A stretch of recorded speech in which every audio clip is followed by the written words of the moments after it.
ஏண்டி உனக்கு வேற பொழப்பே இல்லையாடி? உனா யாரை கூட்டிகிட்டு வந்துட்டு சிந்து பண்ணது தப்பு, நான் பண்ணதான் கரெக்டு, தான் தாலி கட்டிக்கிட்டா தனக்கு தானே அப்படின்னு ஒவ்வொரு நேரமும் வந்து கொடி பிடிச்சிக்கிட்டே நிற்பியாடி அப்படின்னு ஸ்னேகா காரி துப்பி அப்படியே மூஞ்சியை தொடச்சி மூக்கரப்பட்டு போகிற எபிசோடு தாங்க இப்போ நம்ம பார்க்க போகிறோம். என்னன்பான இனிய உறவுகளுக்கு வணக்கங்க. சொல்லான வந்து சொல்கிறாங்க. சரிப்பா நீ சொல்ல நினைக்கிறியா சொல்லு அப்படின்னு அன்னபூர்ணி கேட்க, நான் சொல்கிறேன் சொல்லுடா என்ன பண்ணா சிந்துங்கிறத அப்படின்னு சொல்ல, சிந்து நீ சொன்னா சொல்லிக்கங்கிற மாதிரி தலையாட்டுறாங்க. சிவாவுக்கு தூக்கி வாரி போடுது. அவர் ஏன் பயப்படுறாரு அப்படின்னா பெரியம்மாவுக்கு ஏதாவது ஆயிடக்கூடாது அப்படிங்கிறக்காக தான் அவர் பயப்படுறாரு. சில்லா வந்து அப்படியே சொல்லலாம் பார்க்குறான். சிந்தக்கா என்னை மன்னிச்சிரு அப்படின்னு சொல்கிறாங்க. பரவாயில்லடா சொல்லா, உனக்கு என்ன தோணுதோ அதை தெரிஞ்சதை நீ சொல்லு, நீ அக்காவுக்காகலாம் பார்க்காத அப்படின்னு சொல்ல அப்படியே பார்க்குறாங்க. ஸ்னேகா என்ன பண்ணுறாங்க, இங்கே பாடுறா உங்கள் அம்மா ஹாஸ்பிட்டலில் தான் இருக்குது, என்ன நினச்சிட்டு இருக்க சொல்லு அப்படின்னு சொல்லிட்டு இருக்கேலே கரெக்டாக பார்த்தீங்கன்னா அங்கே அவங்க சுல்லானோட அம்மா பார்த்துக்கிட்டு இருக்காங்க இல்லையா, அந்த நர்ஸு வந்து நம்ம சிவாவுக்கு கால் பண்ணுறாங்க. என்னன்னு பார்த்தா அந்த அம்மாவுக்கு ஹெவியாக டோசேஸ் கொடுத்துருக்காங்க. ஸ்னேகா சுல்லானோட அம்மாவுக்கு அவங்களுக்கு பார்த்தீங்கன்னா ஹெவியாக அட்டாக் பண்ணி ஃபிட்ஸு வந்து இந்த உலகத்தை விட்டே போயிட்டாங்கன்னு வச்சுக்கோங்களேன். அதை வந்து சிவாவுக்கு சொல்கிறாங்க. சார் கொஞ்சம் சீக்கிரம் வர முடியுமா, நான் ஃபோன் பண்ணுறாங்க. அதுக்குள்ளே இந்த பிள்ளை உயிரை விட்டுருது அப்படிங்கலாம் பார்த்தீங்கன்னா சிவா ஃபோன் எடுத்து என்ன அப்படின்னு கேட்க, சார் இந்த மாதிரி சுல்லானோட அம்மா இந்த உலகத்தை விட்டே போயிட்டாங்க அப்படிங்கிற அதை ஸ்பீக்கரில் போடுறாரு. சுல்லான்னு கேட்குறான், என்னது எங்கள் அம்மா இறந்துட்டாங்களா அப்படின்னு சொல்லிட்டு கத்தும் அந்த கத்து, அம்மா போயிட்டியே அப்படின்னு சொல்லிட்டு அதுக்கப்புறம் எப்படி என்னன்னு அப்படின்னு சிவா கேட்க, இல்லை இவங்க ஏதோ மாற்றி கொடுத்துட்டாங்க போல இருக்கு, அதனால அவங்க உயிரை விட்டுட்டாங்க அப்படின்னு சொல்ல, அடி பாவி எங்கள் அம்மாவை கொண்டுட்டியாடி அப்படின்னு சொல்லிட்டு கத்துறான். சொல்லலாம் அந்த கத்து ஸ்னேகாவை பிடிச்சி அடிக்க முடியாத கரையா பாவி அப்படின்ட்டு. இதே பெரிய பையனா தான் சட்டையை பிடிச்சி கேள்வி கேட்டிருப்பான். சின்ன பையனாச்சு அதனால அவனால் ஒன்றும் பண்ண முடியல, அப்படியே துடிக்கிறாங்க அழுகுறாங்க. அதுக்கப்புறம் டே சொல்லலாம், அம்மா அப்படி போவான்னு நான் நினைக்கலடா, அதுக்காண்டி உண்மையை சொல்லாமல் விட்டுறாதடா, சொல்லுடா அப்படிங்கல.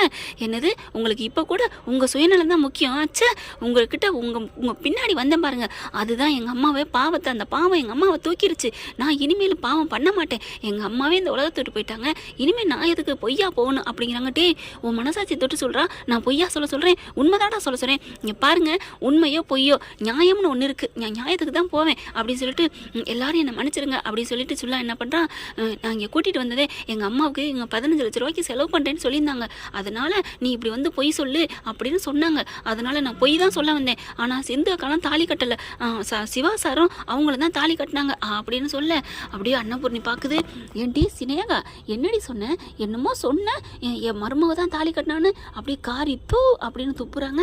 டே சொல்லலாம் ஏன்டா அப்படி போய் சொல்கிற, அப்பா பாருப்பா போய் சொல்கிறது, டே எதுக்குடா என் பொண்ணை இப்படிப்பா மாட்டி காட்டி கொடுக்குற, இங்கே பாருங்க எல்லாருக்கும் நான் சொல்கிறேன், என் பொண்ணு பொய்யெல்லாம் சொல்ல, இவன் உண்மை தான் சொல்லிட்டு வந்தான், இவன் உண்மை தான் சொல்லணும்னு வந்தான், இவங்க அம்மா இறந்துட்டாங்கன்னு மாற்றி பேசுகிறான் அப்படின்னு சொல்ல, என்ன அப்போ இவன் பேச்சு செல்லாது, அங்கே ஒரு பேச்சு இங்கே ஒரு பேச்சு பேசுகிறான், இப்போ நீங்களே சொல்லிட்டீங்க மாற்றி பேசுகிறான்ட்டு, அதனால் இவனை வந்து ஏற்றுக்க முடியாது, மரியாதையாக காரி துப்புறதுக்குள்ள இந்த இடத்த விட்டு காலி பண்ணிப்போ அப்படின்னு சொல்ல, மகா உடனே வருது, அக்கா சினேகா சொல்கிறத கேளுக்கா அப்படின்னு சொல்ல, உனக்கு அறிவில்லை என்ன கேளு வையின்னு சொல்லிட்டு, அதான் சொல்லிட்டானே, அவன் சொல்லியிருந்தானா இப்போ சிந்துவை கழுத்தை பிடிச்சி வெளியே தள்ளிருப்பேன், அவன் தான் இல்லைன்னு சொல்லிட்டானே.